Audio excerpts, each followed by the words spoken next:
Hello, welcome to the self-learning platform by Dr. Sushma Singh. Today we start Unit 10, Women's Movement. And we start with topic equality or difference. While the entire edifice of social movement in India, which wanted to change the status of women, has been raised on the principle of equality. By the 80s, there were realization that even equality was not enough to protect women from being victims of violence perpetrated on her solely because she happened to be a woman. This was in spite of the fact that in many cases she was equal or superior to the male proprietor in status, education, or other indicators. Women were the target of rape simply because she was woman, biologically different from men. It soon became a major theoretical as well as organizational point of debate as to where should the movement place their focus, that is on equality or difference. The case of the rape of a tribal girl Mathura in 1987 by the police, and despite a campaign and fought by many prominent legal personalities, the judiciary was unmoved and declared Mathura a woman of easy virtue. This created uproar and made the women's group realize the insensitivity that the state apparatus has on women's issue. Similarly, the Dowry death, primarily among the affluent middle class households, too, was a shattering blow to some of the earlier held assumptions. That is, the development process by raising the status of women would help her practice her democratic rights fully. The same development was now seen to be capable of making life unsafe for her. By the time the census of 2001 was published, the increasing decline in the sex ratio in the most developed states of India pointed to the same phenomena. It was also realized that while it has been pursuing the developmental agenda ostensibly for the betterment of women, the state at times was amenable to the forces of patriarchy. This had further implications. Thus, the feminist and women activists have come to accept that women for democratization has to be strengthened so as to strengthen the force behind the demand for better and safer daily lives of women. The need for a strong women's movement got further underlined in the age of globalization, where new forces of violence were unleashed on women.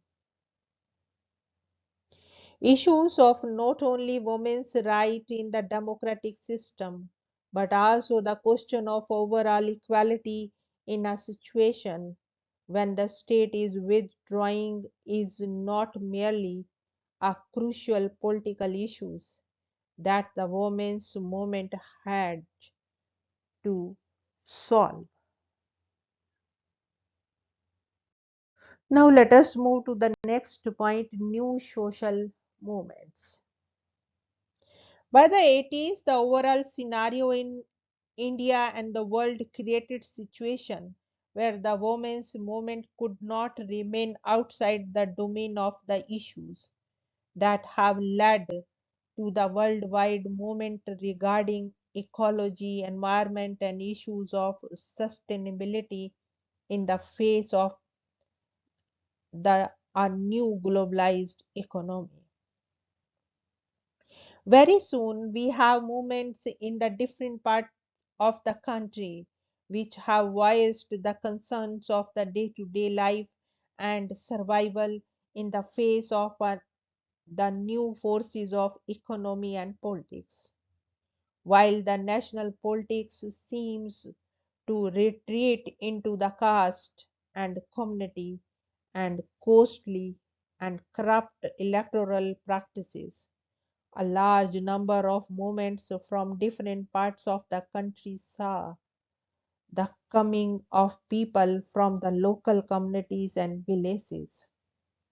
One of the chief characteristics of these movements has been the prominent role, including that of the leadership, being played by women.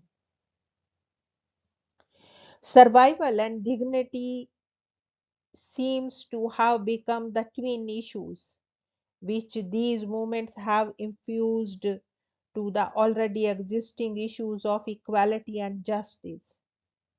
Participation of a large number of women in the movement for the rights of labor and the tribals in Chhattisgarh by the Chhattisgarh Mukti Morcha, in the Narmada Bachao Andolan, and the agitation against the authorities in Banwari Devi case, where the authorities were trying the shield the oppressors, and recently in the agitation for rights to information has shown that the social movements have been trying to fuse the issues of politics and society at a large canvas and convert them into struggles for a more democratic and just society.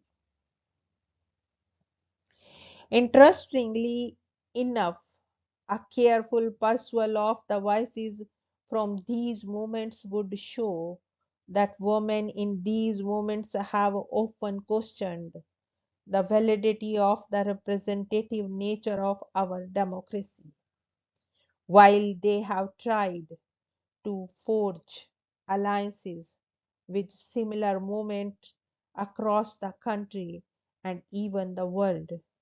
They have at the same time demanded from the state to change its electoral system to have more participation from the women. All these were taking place quite close to the time when a large number of new forces were getting unleashed on the ground without adequately preparing the population for it. The women without the adequate, even elementary education and primary health care facilities had to face these forces. There were also indications that the state, which till now declared that it would take care of the vulnerable sections, has begun to waver and withdraw. It is these circumstances that one found women in the forefront of many of the new movements. The results of these new mobilizations is that the woman found herself face to face with extremely powerful combination of patriarchal structure entrenched within the state apparatus. In Meghalaya and Kashmir, for example, it is the state legislatures which tried to debar women from any inheritance if she marries outside the religiously or otherwise defined community boundaries. This was an attempted check on women's right to take decisions on her own on crucial issues such as on choosing her own partner. In a world, caste, community, and state boundaries have been brought to suppress the mobility of the woman. The women's movement in the meantime also tried to fight against the structures of community and tradition, as they have been found quite often to be impediments in the way to equality and freedom. This was evident in the case of two powerful movements in the 1980s, one against the issue of dowry and another in the famous case of Roop Kanwar, in which the latter was being burnt as sati. In cases of the dowry deaths, tradition has been forwarded, whereas in the later case a young Rajput lady was made to die along with her husband.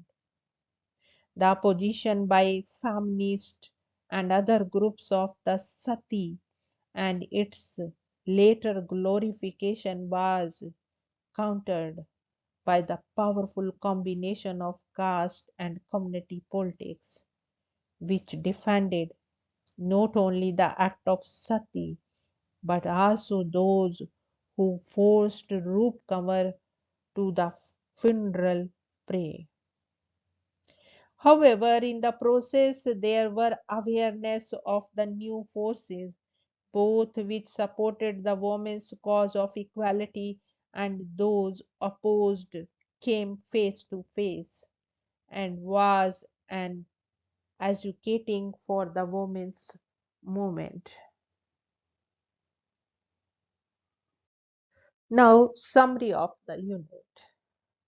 To sum up, like several other social groups, Indian women also have been involved in social movements before and after independence, placed in the discriminatory position in all aspects of society, undergoing multiple sufferings, the women and their problems became a matter of concern of the social reformers in the pre-independence. In the post-independence period, a large number of grassroots organizations and civil society organizations, organizations of different ideological persuasions, took up the women's issue. Though women's issues have occupied significant place in the agenda of policymakers, they are still neglected on the whole. Now we want to wind up this lecture and we have come to the end of the unit. Thank you so much for your attention.